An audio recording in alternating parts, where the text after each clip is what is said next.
You're listening to The Professional Blur, a podcast hosted by me, Jason Klamm. Ladies and gentlemen, welcome to The Professional Blur podcast, the only podcast about extra work, background acting work. With me, I am delighted to say, is Jimmy Pardo. Jimmy, thank you. You're welcome. I don't know what I've done yet other than shown up. I should make this whole podcast just preamble. That should be, Jimmy, thank you. It's so great to have you here. I appreciate it. I love that you're here. I should just make it that. I would. There was a guy. He passed away. I want to say last year or the year before. A guy named Chet Kopic, who was a sports guy in Chicago, who would go. Coming up next, we got from the Chicago Bulls, number 23, and then he would just go on and on and on and on. Michael, Jeffrey, Jordan, Michael, blah blah blah. He'd ask him one thing, and then Michael would answer him, and he'd go, "That's it. That's all the time we have." It's like 45 minutes to introduce the guy. Oh, it's amazing. He was quality. He was great. Chet Kopic. Chet Kopic. Your dime, your dance floor. That's what you used to always say. So you're going to have to, like, at some point, there might be points where I accidentally reiterate parts of your career that we've talked about. Well, you know, I guess we're going to have to, because this is a different show. It's a different show. Who don't listen to Comedy on Vinyl. You are a Chicago gentleman, from Chicago, that is to say. Yes, I grew up initially in the city of Chicago. Then we moved to hometown, Illinois. And then we moved to Oak Forest, Illinois, and then I lived in Orland Park for a little bit of time with a lady friend, and then that disastrously ended. And then I live in Los Angeles. Good. I don't know what the fuck that was supposed to be building to. I'm sorry, I'm an idiot. Thank you. But tell us who you are. The most famous person who's done the show. That's fine. Tell us who you are, what you do, what you're known for, and then we'll get into your extra work. My name is Jimmy Pardo. I guess I'm best known at this point for my podcast, the award-winning Never Not Funny, but I've done stand-up for decades. I have a special on Comedy Central that came out almost 20 years ago, 2002, that somebody just the other day said they just saw recently and still enjoyed. I don't believe that person, but I still took the compliment. I worked for Conan O'Brien for 8 years as his warm-up comic, as well as some on-air stuff. I've done a little bit of acting. I've hosted TV shows. I've hosted a gazillion pilots of game shows and talk shows. Yeah. That's really what I'm most known for, is like stand-up and hosting and stuff. But I've done a little bit of acting. I think that brings you up to who I am on the Professional Blur. Sure. We'll get to it, but my background image today is from a particular episode of I see. You're in. And if I'm not mistaken, that is you over the shoulder of me. Evan. Over, what's his name? Quicksilver? Is that what he is in the X-Men universe? He's Quicksilver. Oh, I don't know. I know him from I know he went on to American Horror Story, and he also ended up being a superhero. Evan, what's his name? Evan. I don't know. I don't want to give too much away yet about that particular That's experience. absolutely fine. No. We that's you have lines in that, sir, so we can't get there yet. Yes, that's true. But I want to know what your first time on a set was, period, of any kind. First time on a set was in 1986. Okay. Maybe late 80. Yeah, in 86. It might have been early 87, but I don't remember. But I want to say late at some point, late 86, early 87. The movie The Light of Day, starring Michael J. Fox and Joan Jett, came to Chicago, and they had a casting call to be extras or whatever in the movie.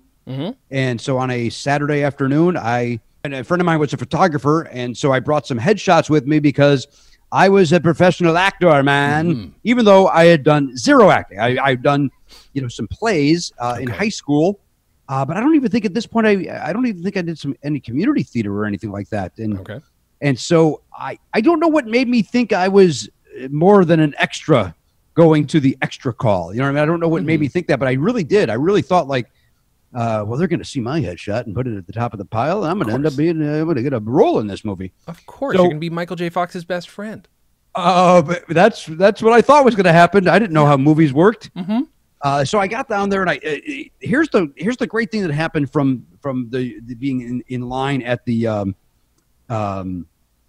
basically just a cattle call is what it was. And then you would submit you'd say hello to some casting person who was probably just an intern of some sort. They would ask you a couple of questions. You'd give them their 8x10. What I gave them my 8x10, I remember her going, "Oh, that'll work." And it was like, "Oh, Jesus Christ! I thought that was a professional photograph." And I even remember like rolling my eyes at somebody like before me in line that didn't have a photo, and they would have to use a Polaroid for that person. It was like, look at this person, not even prepared. and then with mine, she was like, oh yeah, that'll work. And then still took the Polaroid. So because I don't think it worked is what I'm getting at. Sure. So, but the good thing that came out of that was the guy that was in front of me in line, and I'll never remember his name. He could be famous at this point. I have no clue. But he was like, oh yeah, I take classes at Players Workshop of Second City. And like that was after like 2 hours of being in line and making each other laugh. And he goes, you ever thought about doing that? And I go, I haven't, but he's like, yeah, you should do that. You should take classes at Second City. I think that'd be good for you. And so that was the good thing that came out of that cattle call was I met that guy who then told me about Players Workshop of Second City, and I went there, and then that summer. So I guess that would have been 80. I guess it would have been 87 then, because I took classes there like from February to August of 87. Okay. No, 86. I'm wrong. I was wrong. Completely wrong. 86. Okay. That's what you said the first time. All right. So that makes sense. Yeah. So that was cool that came out of that casting call, is that it got me to go to Second City, take classes there. So then and again, this was exciting because it's not Hollywood. It's not just signing up with an extras agency. And so they said, if we're interested, we will call you. Right. So I was at the record store that I was at the time, the assistant manager, and the phone rang and they said, we're looking for Jim Pardo. That's what, I went by Jim in those days. And I said, this is he. And they said, this is so-and-so calling from the light of day. We want to hire you. And I was like, what? Oh, all right. So we want to hire you. So be there at 7:30 tomorrow morning. Here's the address. There weren't nobody was faxing yet. Sure. There was no email. So take down here's the address. It said to me way too quickly. And you're a patron in a rock club. You're in a rock club. So come dressed like you're a rocker. My God. Yes. And I was like, oh, okay. All right. And, so I was, so, and she's like, yeah, typical rock stuff, bandana, earring, that sort of thing. I'm like, what the fuck? What about my photograph made you think this is me? What are you talking about? And then even when so that was, but I was very excited, and I had to wait for my manager to come in so that I could say, hey, I just got the call. I'm going to be doing, I'm going to be on the movie tomorrow. Again, not knowing really anything about being an extra. I didn't really know anything. Yeah. So I said, hey, can I have the day off? And he said yes. And so I got down there with my, the woman, I think she said, wear jeans and a t-shirt, and then bring a bandana, earring, that sort of thing. So I remember I brought a clip-on earring that I think I went like the Claire's Boutique on my break that night and bought the earring so I would be ready. And I think I may have bought a bandana too. And so I was ready. I remember I had the bandana tied around my thigh, because that was a thing at that time if you were quote unquote a rocker. So I did that, and I got there and I said, my hair was maybe a little longer than it is now, not much. And I remember saying when I checked in, like, hey, I'm here to be a rocker. I said, I don't really know. And they go, all different types go to a rock club. It's not just guys that look like rockers. Like, so like, but put your earring on. I'm like, okay. So I had the earring on, and you're waiting in the corral for them to say, for somebody to, for somebody to come in and go, okay, you and you, come on. So I happened to befriend a guy there. And again, I don't know his name. He happened to, just coincidentally, he happened to go to Players Workshop of Second City on a different night than me. Oh, but okay. It was, or he might have just gone to regular Second City, and I went to Players Workshop. They were connected, but they weren't at the same time. I went to the one that Bill Murray was affiliated with, and but again, that wasn't the one that Colbert and Carell and all those guys, Mike Myers, they all went to Second City, and this was Players Workshop of Second City. But famous people came out of it, like Matt Walsh from UCB went to Players Workshop, and some other folks whose names I can't remember at the moment. But so I remember just sitting around and befriending this guy, and him kind of figuring out, like, I forget what he did, but he finagled it to where, like, hey, if we just do this, we'll be able to be in every scene. I forget what it was. And so they finally called us. They said, hey, you. And this was after, like, I think I was there like 7 hours and not being used. And like just sitting there and waiting. And but also not knowing that how terrible it is. You know what I mean? Yeah. Of course, it's your first time. Yeah, that's it's your first time, and it's in Chicago. It's not in Hollywood. It's like this is interesting and unique. I'm quote unquote special. You know what I mean? So they called me and they went, okay, you take off that ear ring. That was the first thing they said to me. and then and I can't remember if I was told to take the bandana off my thigh or not, but I don't remember. So the first scene was us. Michael J. Fox was walking out of the where the band was playing, I guess, and going through the front doors. I think, do we shoot at the Cabaret Metro or the Riviera? I forget where it was shot, but and then he would walk out, and while people were kind of the concert's ending and we're all filing out. So the scene would be okay, action, background, blah, blah, however it works, I forget. And so we started coming down the stairs, and then Michael J. Fox would walk past, and I cut, and then we did that 75,000 times. And I do remember that dummy jackass, I'm a actual actor, went up to the assistant director and said, I wish I was kidding. I wish I was kidding. What band did we just see? I'd like to be referencing that when I'm talking to my... Yeah. Boy, so good, but you don't know any better. That's beautiful. Oh, you don't. And I felt like now that I know better, that guy should have laughed at me and sent me, but he was nice enough. He goes, you know what? Let me find out for you. Like, he was nice about it. Oh my God. That's the nicest fucking reaction ever. Holy shit. Right? Let me find out for you. And oh yeah, that's a good question. Let me find out. I remember him because he could have made me feel small and he didn't. Yeah. Like, dude, walk down the fucking stairs. Like, is what he should have said. Sure. That's normally how it goes. Yeah. So we did that scene. And in one of the takes, I happened to be standing right next to Michael J. Fox. Oh, God. And they didn't give us any rule of like, don't talk to Michael. Nothing like that was said, but nobody really did. But then Michael turned to me and he's like, hey man, how you doing today? Oh, fuck yeah. And I said, I go, oh, I'm doing great. I'm having a nice day. But then dummy says, I'm actually an actor, Mike, and I'm just here. Like, I mean, it just made I just remember, like, now again, looking back, how pathetic that, like, it's like an open micer telling, Steve Martin, I'm a comic too. You're not. You're here today making $8 an hour, buddy. They just told you to take an earring off. That's how little you understood this thing. So. And he goes, oh, are you? Have you done anything? Well, I've done, I did theater. And, he was very nice about it. He was very, very nice. I think I may have said, if you're interested in getting some lunch afterwards, I may have said that. Come on. I don't care. That's amazing. That's a good move. I love it. I may have said that. I may have said that. I hope you did. And the reason that it's cloudy for me is because what I'm about to tell you. So, okay. So we did that scene. And he said, what's your name? I said, I'm Jim. And he was nice enough. And so then back to the corral. Hey, if we need you again, we'll call you. So again, this guy from that I befriended somehow figured out, like, if we stand over here, we'll get called again, even though we shouldn't get called again because we were literally just inside, right? We're inside coming downstairs. So they call us and they actually, I remember they asked, like, hey, what kind of card does everybody have? Who wants to make extra money and drive in this scene? And I was like, well, I have a Fiero. They're like, oh, no, that's too nice of a car. Like, oh, okay, well, that's very nice of you. But and they said, but you know what? Let's use you. And then they grabbed that other guy and they go, you two, come with us. And so the next scene that was shot was Michael continuing his walk. He just walked past me coming downstairs. Now he's walking outside and he almost gets hit by a car. That's the scene in the movie.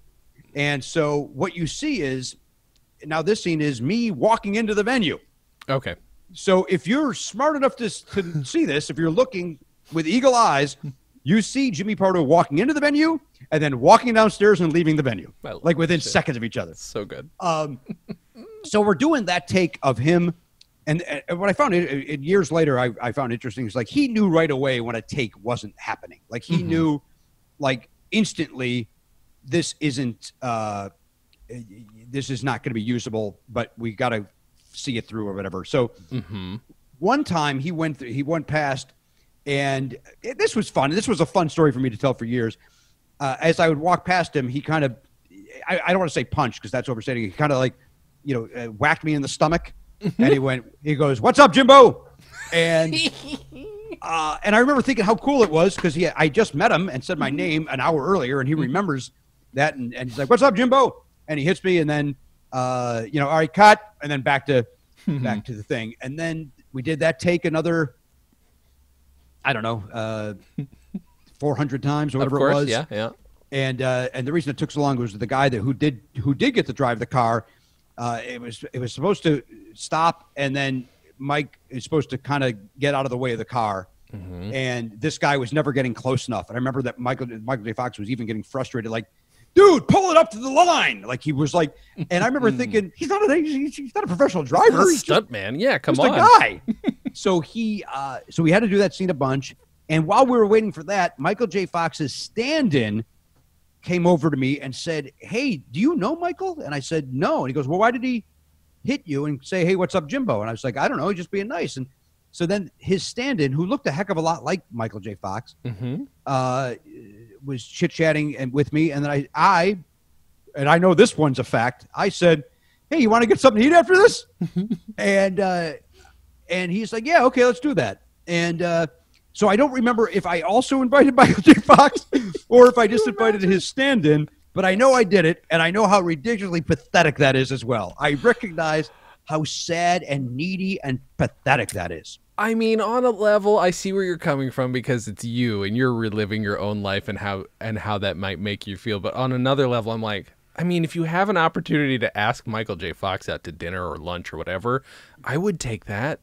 He's a year off of Back to the Future. Back to the Future had just come out when you're doing this, like a few months before. He was on the cover of Rolling Stone magazine, like the very next week. Like he was the biggest star in the world, and he was my height.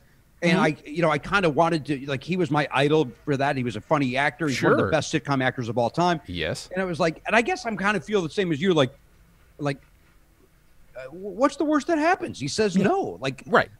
Now I would never do that. Of course. Then, why not? And I'm sure he rolled his eyes and went, "Here's another fucking extra that wants to be friends with me," or whatever the hell.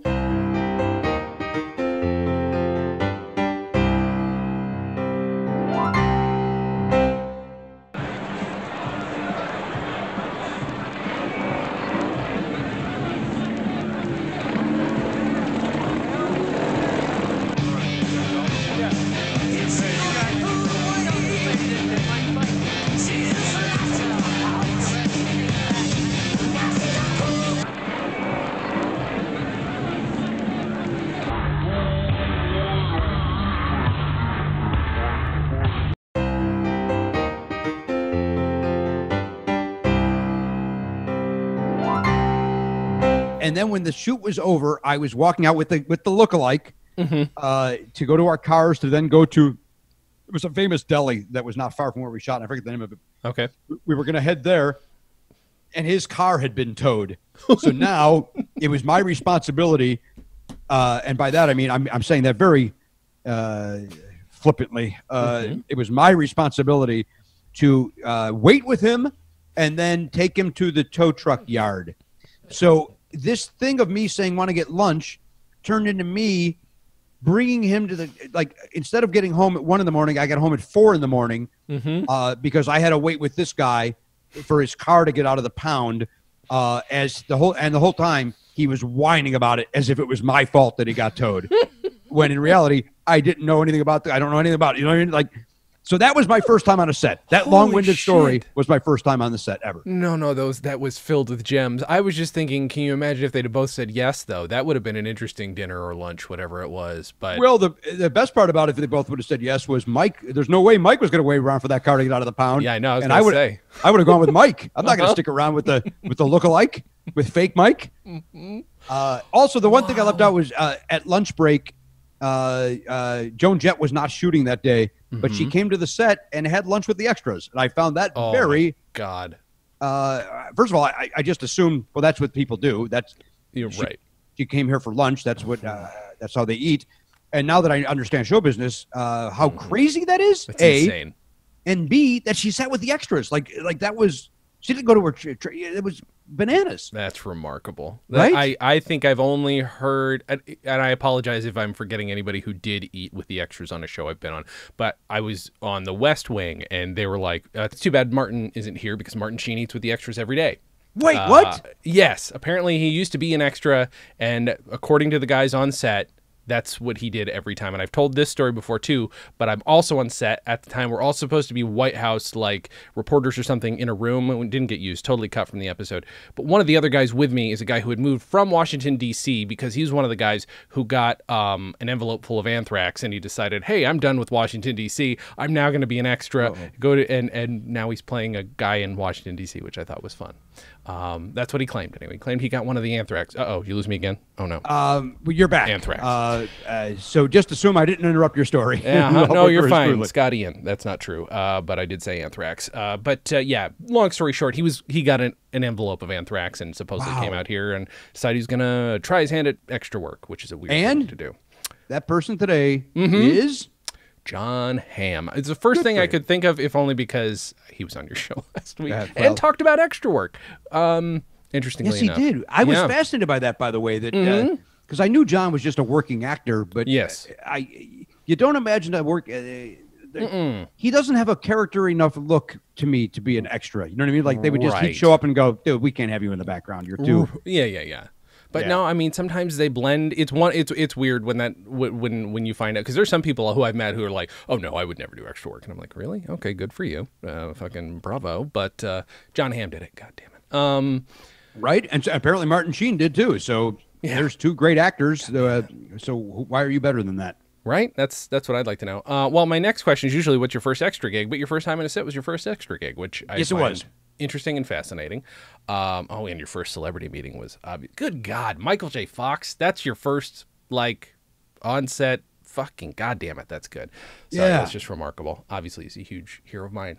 Well, we're gonna move down the line a little bit to what's your first line in a production of first any line? Kind? Yeah, was on The Naked Truth. the Téa Leoni situation comedy. A stand-up comedian who named John Riggi, Riggi, I want to say is. He ended up writing on Larry Sanders and writing for Gary Shandling, doing a bunch of stuff in addition to being a brilliant stand-up. And then he became the showrunner on The Naked Truth. He called me up one night and said, and I knew John from the road, and John was always very supportive of me.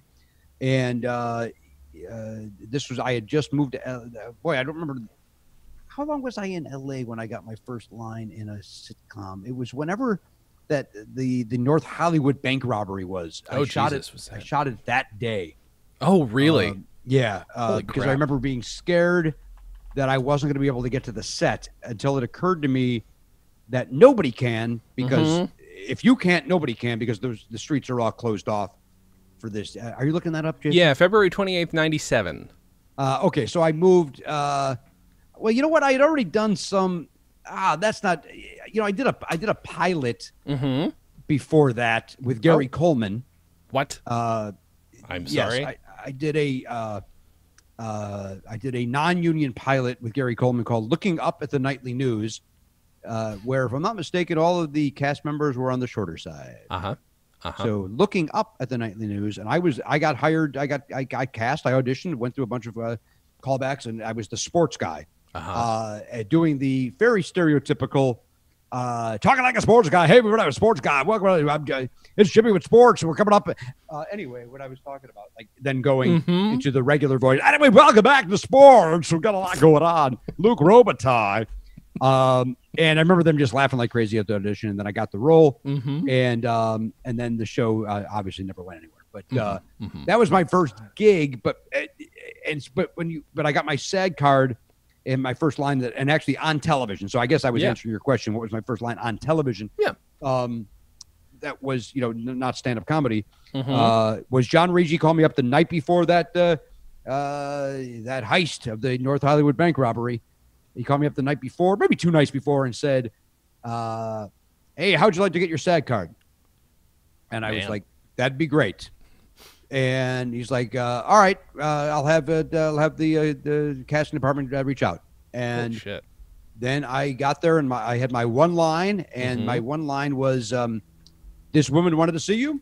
That was my line. Mm-hmm. She was there to talk to a police officer. I think I'm in a uniform, like a patrolman type uniform. Mm-hmm. And I walk into the room, into the interrogation room with Téa Leoni. Robbie Benson was the director.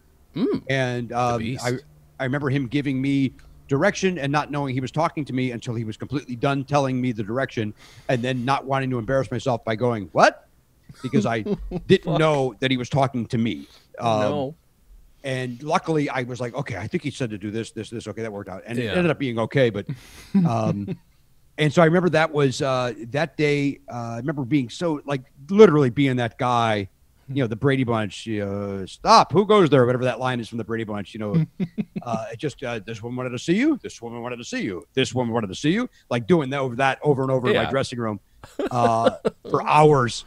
Of course. And then getting on the set, and here's the beauty of this. And I at the time I remember being stressed out about it, but now I see it as a blessing.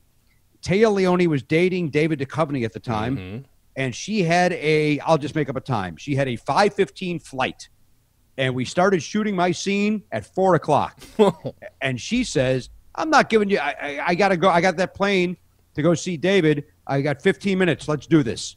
Holy shit. It literally was like maybe three takes. Wow. And then done. Holy fuck.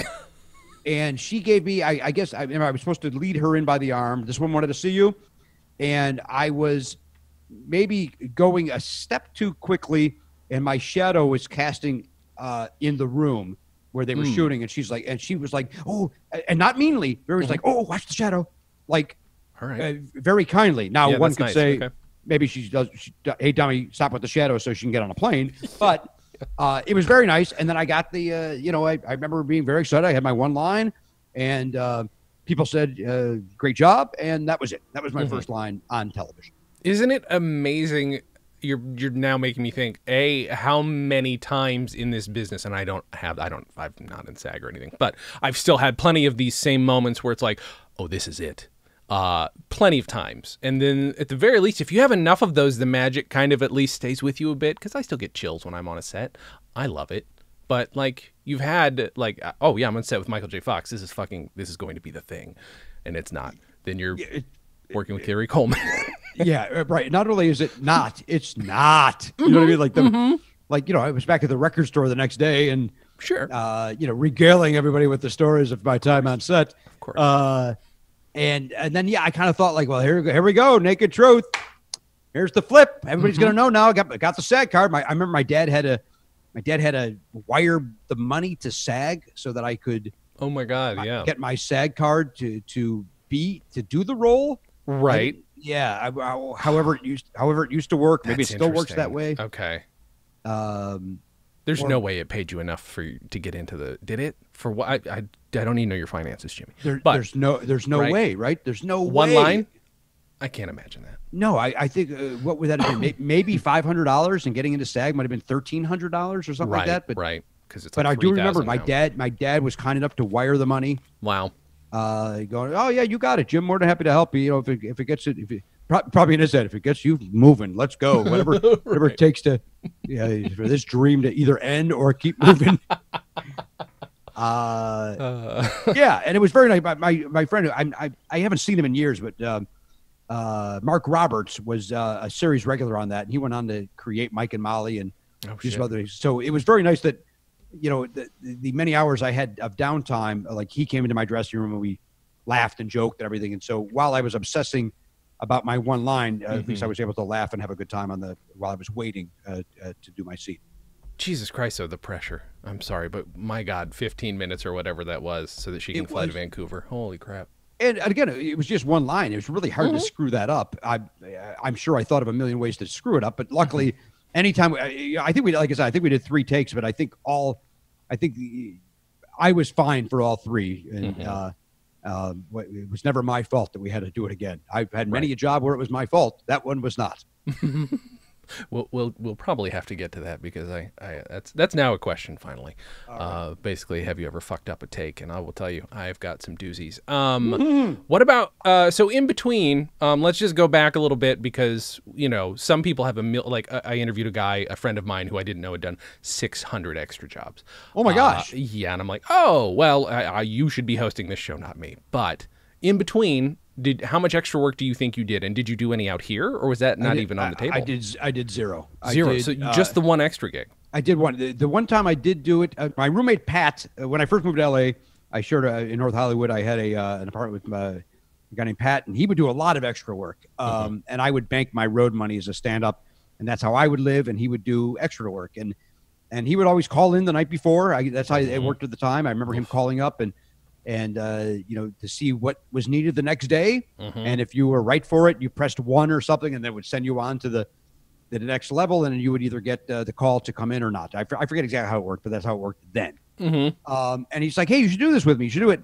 So the one time I was going to do it with him was going to be on that movie with Joey. His name's not Joey. That's his character on Friends. Matt LeBlanc.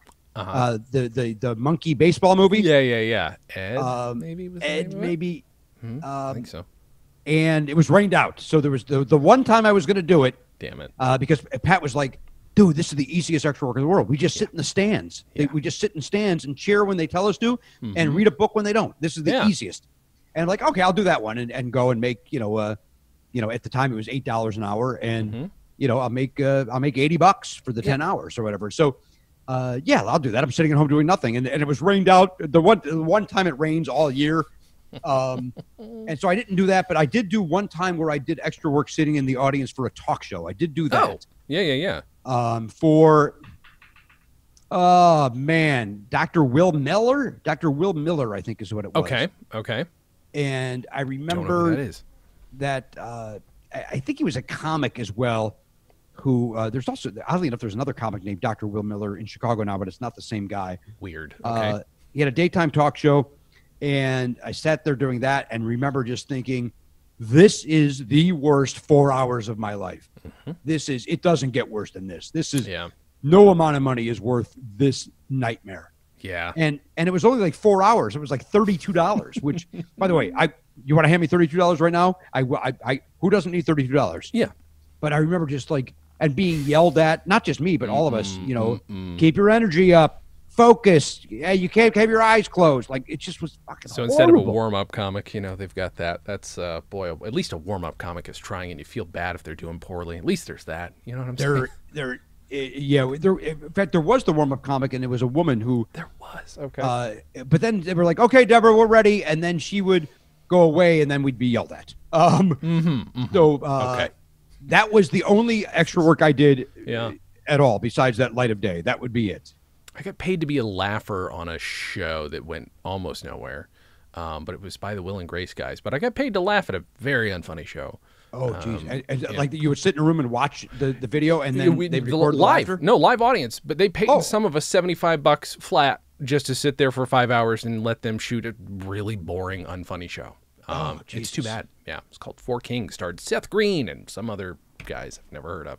Actually, I think they're all famous, way more famous than I am. But I don't know anything.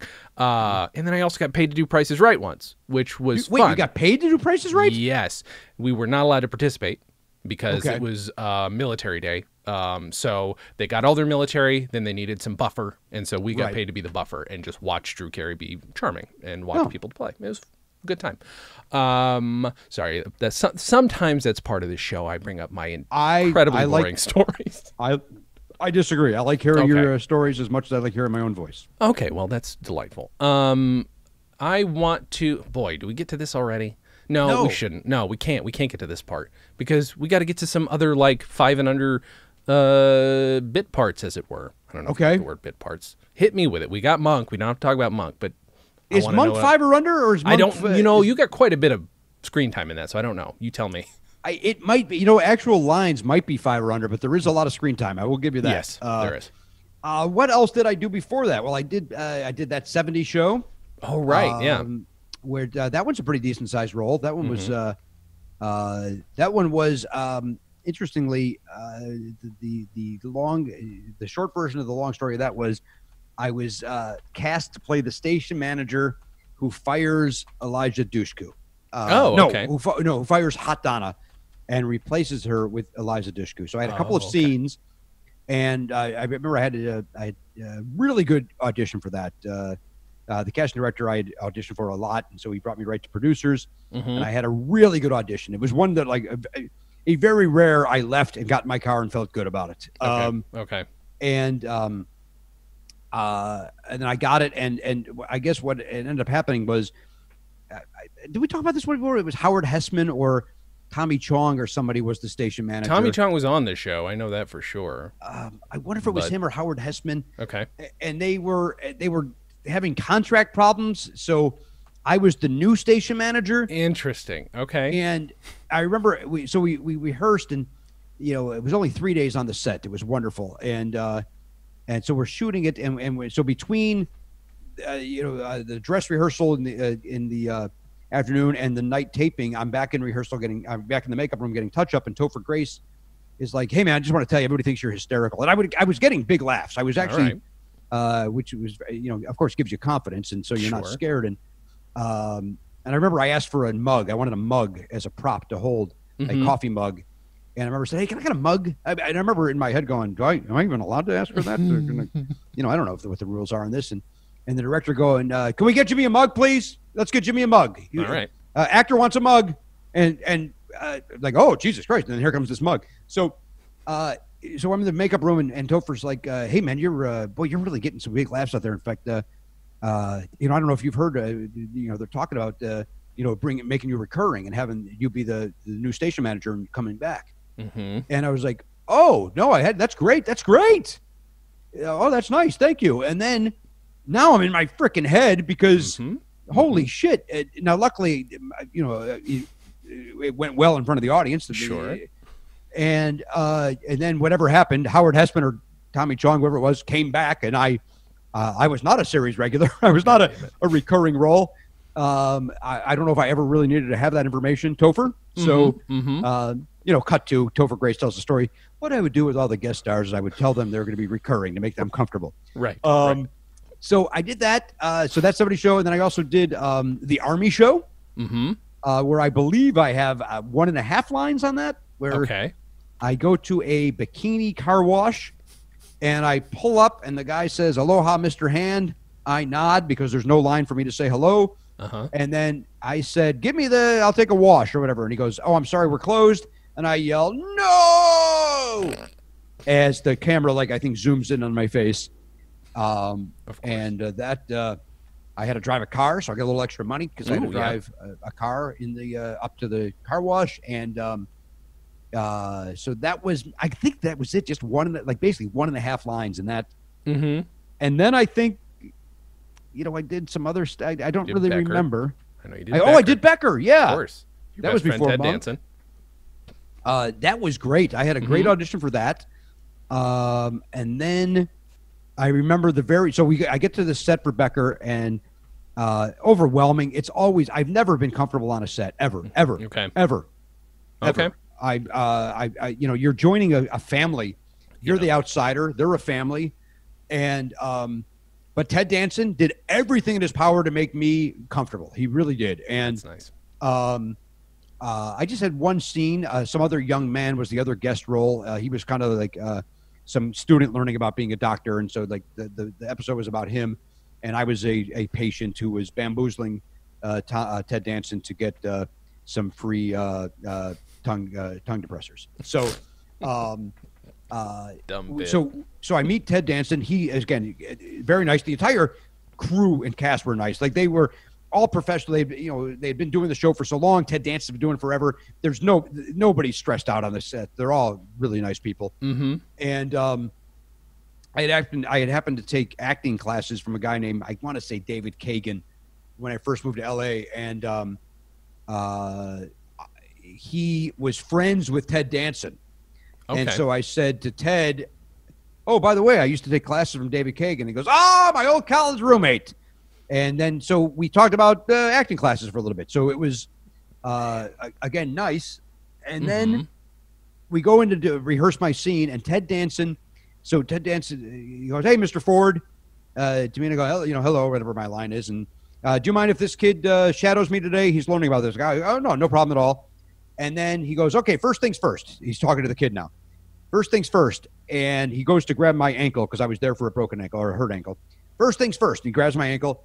And the kid goes, you wash your hands? And Ted goes, right, wash your hands. And he delivered it in that Ted Danson way, that perfect. Ted, again, I think Michael J. Fox and Ted Danson are the best two sitcom actors ever. Mm-hmm. And Ted Danson, so he says, oh, right, and then turns around to go to the sink. And I laugh.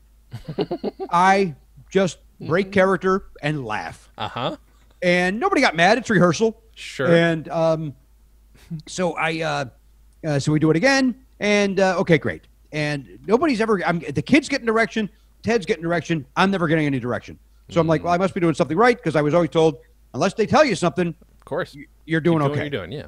But I would come back and I would say to there was one other guy that had a small guest star role, and I would say, yeah, I just wish they would tell me something, give me some sort of feedback. And so finally, I did a take where I said, he goes, you just came for the tongue depressors, right? And I go, I did.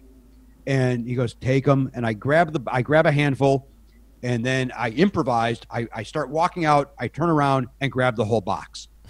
And the place goes crazy. I was like, you know what? I'm going to take a chance, see what happens. And the worst I could say is no. Mm-hmm. And I did it, and the place, huge laugh. And then the director comes over and goes, perfect. That was great.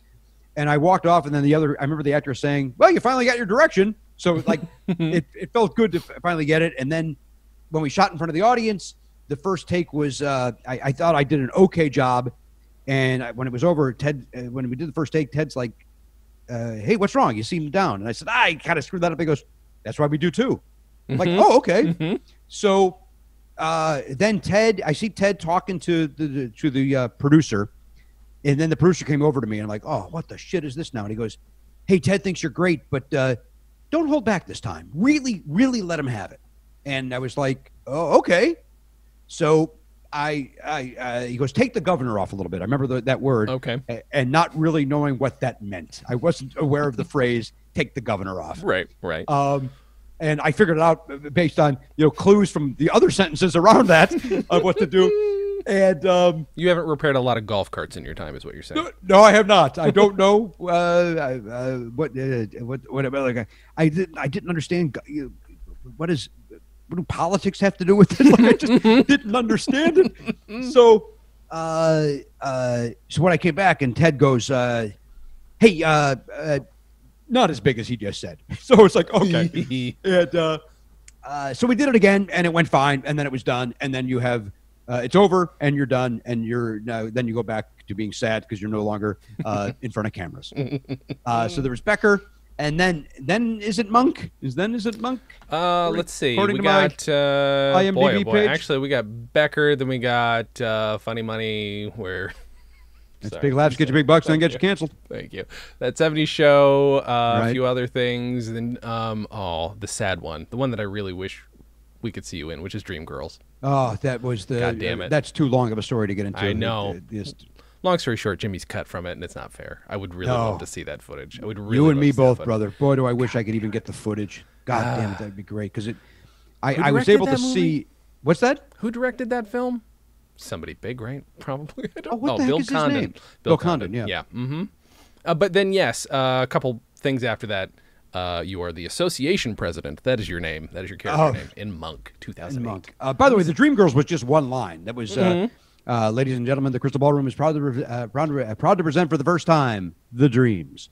Great. And come on. Did 2 takes. Mm-hmm. We only did a second one because he was mad at the lighting, didn't get it. And I remember when I was done doing my one line on Dreamgirls, I had been there, by the way, for about 15 hours to do my one line. Oh my. And okay. They literally took a break from doing the big dance number in Dreamgirls. Really, the nicest thing, hey, let's just do that guy's line and let him go home. Like, it really was that. Yeah. And the girls need a break anyway, I believe somebody said. So while I forget her name, Naomi Rose, whatever the other actress's name, Jennifer Hudson and Beyonce, yep, all literally sat 5 feet away from me while I shot this thing. My goodness. And I did one, and he goes, let's do another one. The lighting. Okay, so then I did another one, and he gave me a little bit of direction on what to do the second time. I did it, and he goes, can't get better than that. That's a wrap on Jimmy Pardo. All right. And I turned to the girls. I go, that's 15 hours of work right there, ladies. And got a laugh, and then left, and then was cut out of the movie. That's always the best moment, though, right? Laughing at somebody, getting a laugh from the big fuckers in the room. I mean, I like it. It was great. It was, but then of course, when I was cut out, I was like started second guessing myself. Were they mad that I made a joke? Were they mad about why? Yes, they give a shit about that. Right. They didn't need you in the movie, idiot. That's why you were unnecessary to the plot. Just cut for time. I mean, that right. shit happens all the time. What are you gonna do? And then came Monk, yes. which I auditioned for. I got called into I believe the casting director again knew me. A very rare for me, direct to producers. I did it. They thought it was great. I got I got hired. I went to the set, and I obviously waited around, and then it was time to start. And I think the director said, "Hey, you don't have any lines here, but the way that we're shooting this is." Like it's kind of a crane shot overhead, and then we'll land on you in your position. But until then, we're going to hear you talking. So why don't you wrangle everybody up? So he's like, and say whatever you want. So I kind of was, oh, okay. And so I forget what I said, but like, all right, come on, folks, we're getting started here. Here we go. That a boy. There we go, young man. Like stuff like that. Doing typical Pardo bullshit. Sure. And then landing in the spot. And I remember the first take. If I got one of the words right, I'm exaggerating. It was. Whatever it was, we're proud to have these people here, or whatever the heck it was, with a Klamm chess master, so and so. Like if it was I'm going to make something up. If it was the Roy Rogers Chess Club, I know I went, hey, welcome to the Rogers Roy Chess Club. Like like everything. Yeah. But there were bigger problems with staging, so nobody noticed that I fucked up. So. But except for the script consultant who came over, and it's like, she goes, right? I go, I know, yeah, of course. And then we did it again, and what I started. So it's what's it, David Strathairn. You're right. Or however you say his name, yes. I think it's Strathairn. I think it is. You're probably right. So he would go. He's playing chess with 4 different people, and so I say, please welcome him. Start up the games or whatever. I don't even know if that line stayed in it. Let the games begin or something like that. And then I made a decision to mirror his move and move from each chessboard along with him. Okay.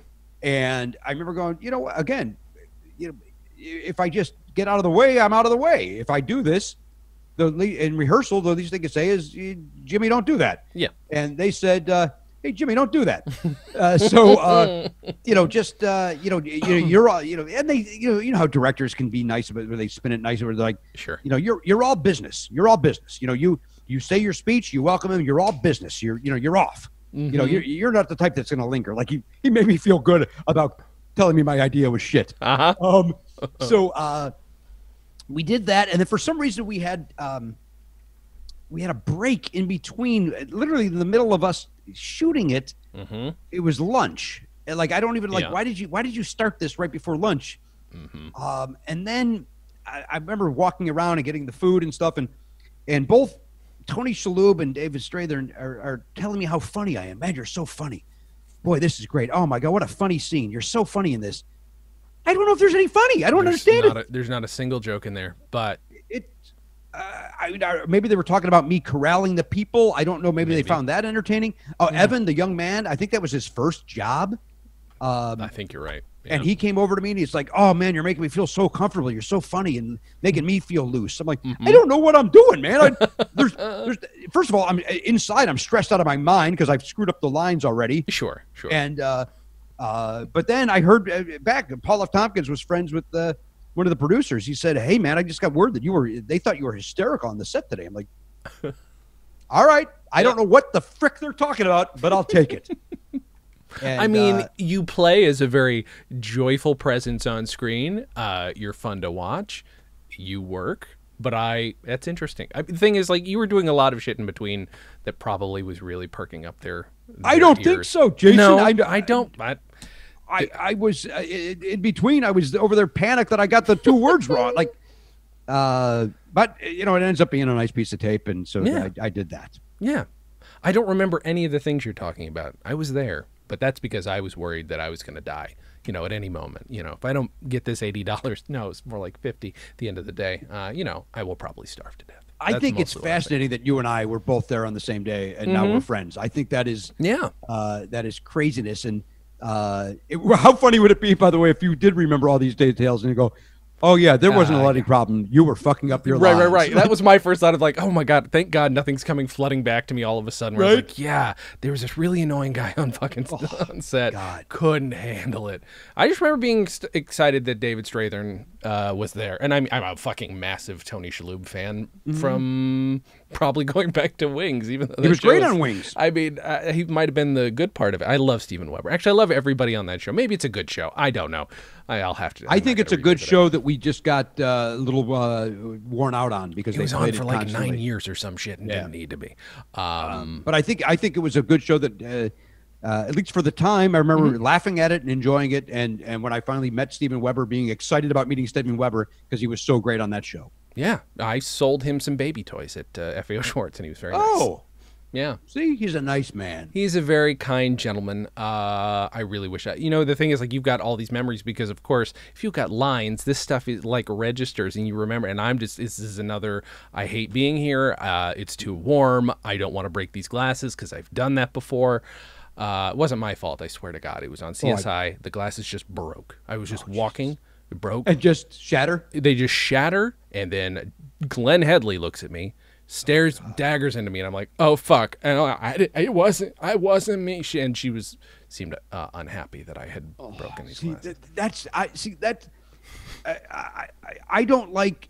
I've been very lucky that this set made me comfortable. Becker made me comfortable. That 70s show, they've all made me comfortable. But yet, I'm never comfortable. I never like being there. It's you know, you hear the old stories of, you know, you can get fired at the table read. You can be fired at any time. And, you know, how can you be comfortable as an actor? I know good actors can do that. I'm not good enough to be comfortable in that. I'm always, you know, worried. And so I probably was just as hot and annoyed as you were that day. And just, I just want to go home. I just want to go home. I just want to go home. I just want to go home. I just want to, yeah, I remember we had to park at the Wilshire Ebell, and they would shuttle us over. Yep. To whatever weird fancy schmancy house. Oh my God, yeah. That was always the weirdest thing, especially being an extra. By the way, getting shuttled to this fancy house is very strange. It's weird, right? And that house had a tennis court and a pool.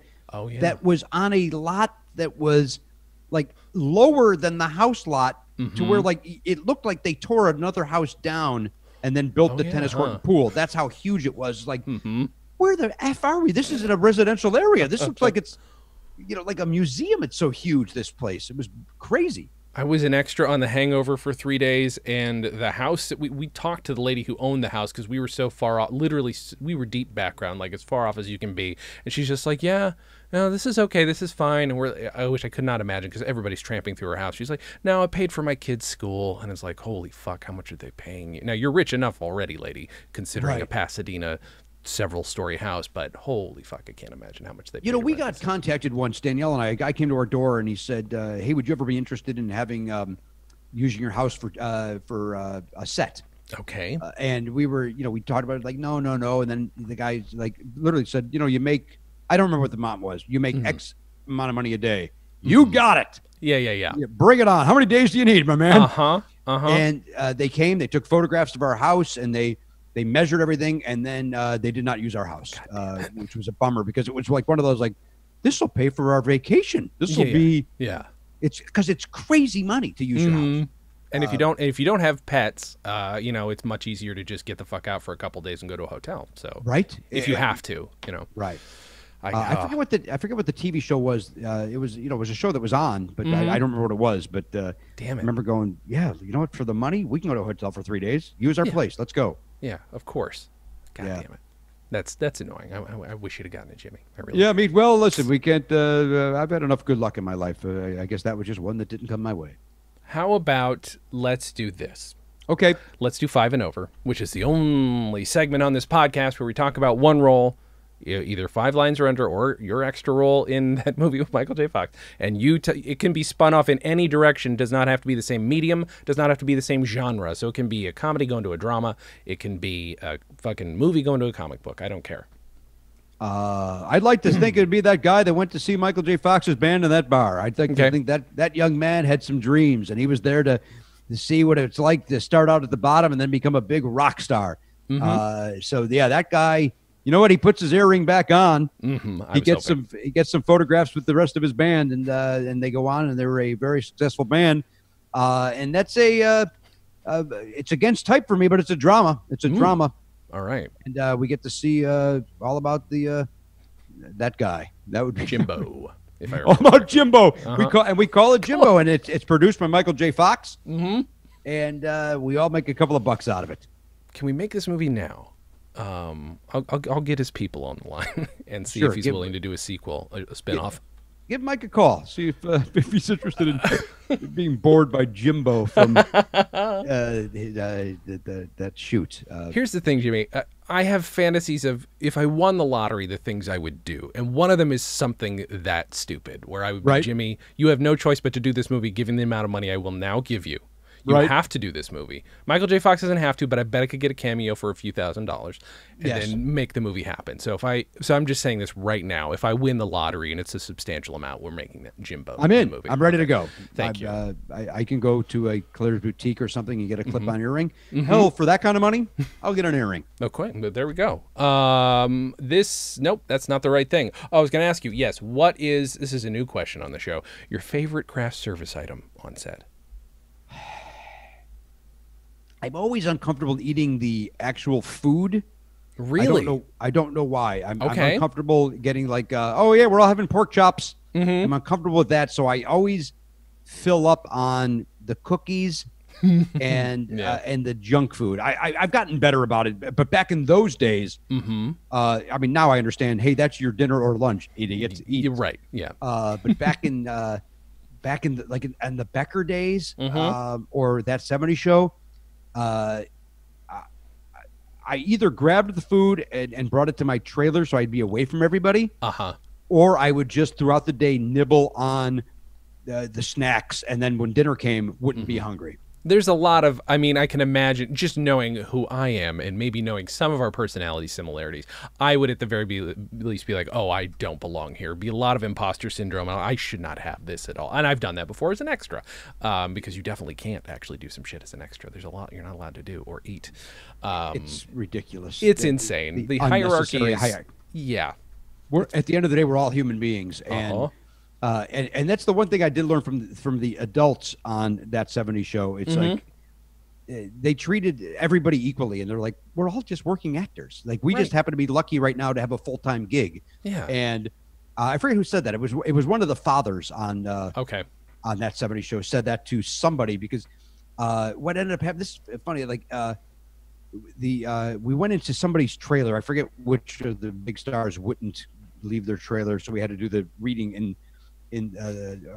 their trailer. Oh my god! And Eliza Dushku was the other. Like I said, she was the other guest star that day, and she sat with the guest stars, and she knew all these guys because all these young actors all knew each other. They said, "Eliza, come and sit over here," and she's like, "No, I sit down here," and they're like, "No, come on, that's the guest star. You sit with us. You're a friend," and she's like, "No, I'll sit down here." And then I don't know the actor's name. He's bald.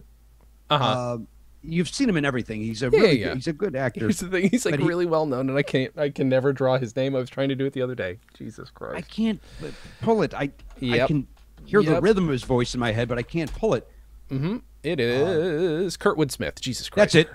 So he turned to her and like not condescendingly, just kind of went, "Good for you." And I happen to be close enough to hear the conversation that I just said. He turned and he goes, "We're all just working actors. We're it's like nobody.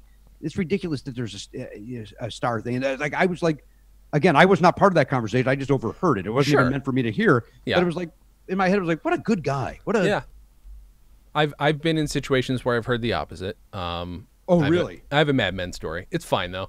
I was on Mad Men a lot, and still probably my favorite set to be on though, because it was despite all the things, by the way, that David Weiner's been accused of, and I'm not in any way trying to wipe that off, but I just have one story that does involve him, so just so everybody knows, I know that he's a reputed potentially creep, but I was on set, and I wear subscription glasses. Yes, subscription glasses. I get one a week. You get a new one every month. Jesus Christ.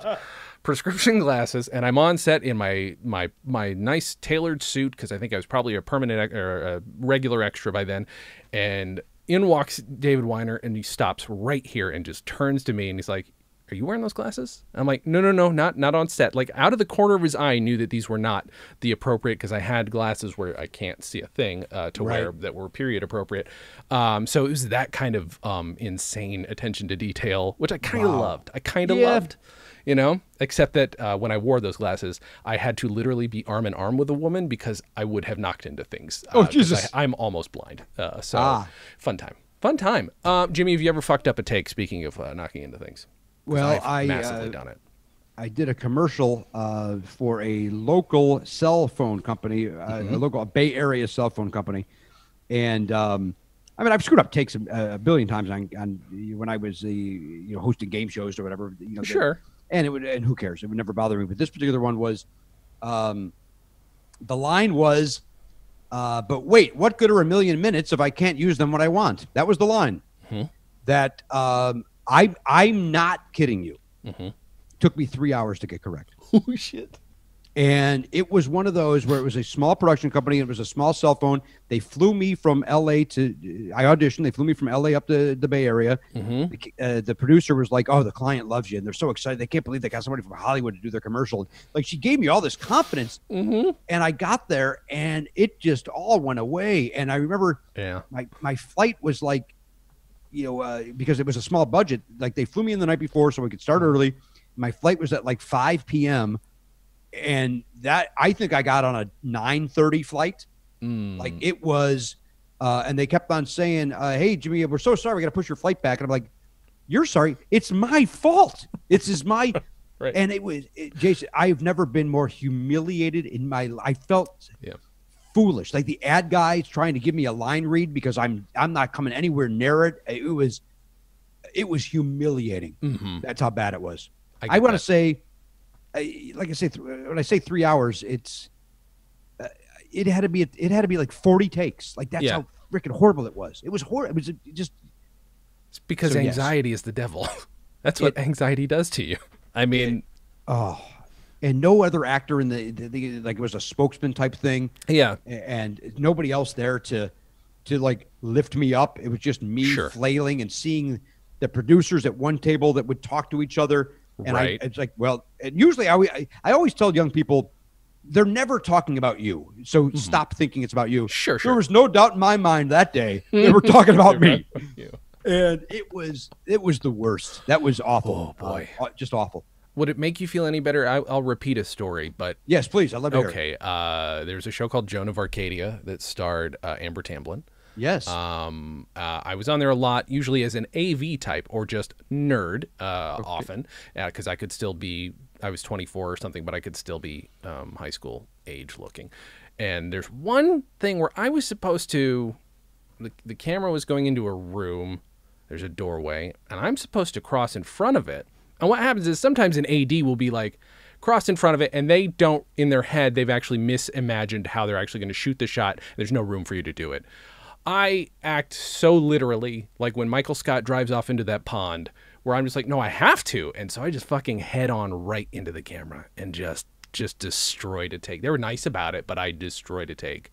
Jesus. And then I also fell asleep on set while we were all sitting on the floor, woke up, realized I had been snoring.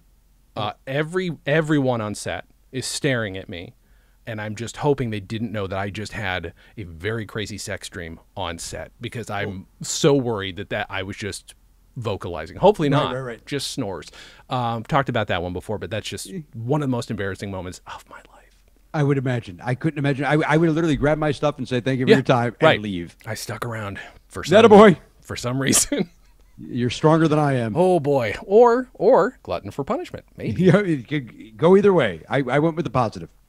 Jimmy, this is going to come out. This is going to be, I believe, the premiere of season 2, which is going to be June 26th.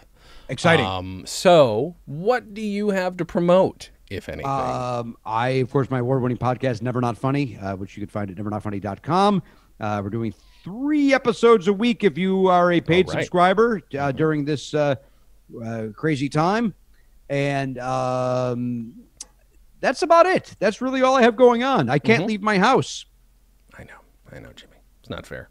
It's not fair. So if they wanted to rent it right now from you, you'd be no thank you. I would no thank you. Although depending on the money, I cannot imagine how much money that was. I'd like to know how much they were paying that lady in Pasadena. I'm guessing in the tens of thousands a day. I guess because of a movie.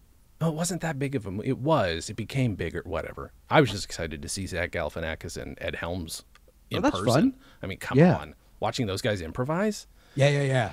Nobody knew who Bradley Cooper was, so I didn't give a fuck. But those two, holy shit, I was. Isn't that funny how he was the guy that nobody knew, and now he's probably the biggest star of them all? I probably thought the 4th guy who no one remembers, who's in the National Treasure movies, I probably thought he was funnier than Bradley Cooper. Right. There's no doubt I did. But Ed Helms was like the star when I was there. So listen to the Comedy on Vinyl podcast. Jimmy's been a guest 3 times, I think, so far. And listen to the Dispatches from Fort Dawson podcast about news radio. Listen to Dana J's Comedy Hour. My best friend and I talk about our sketch comedy going back to 1993. That's about it. Jimmy, thank you for joining me. Thank you for having me. And thank you everyone for listening. And there's just one thing I say at the end, which is, I'm sorry I missed your thing. I don't own a TV. So there we go.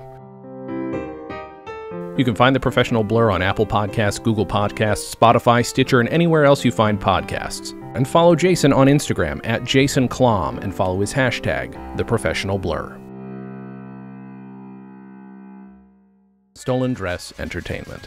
Hey, it's my turn. Ah!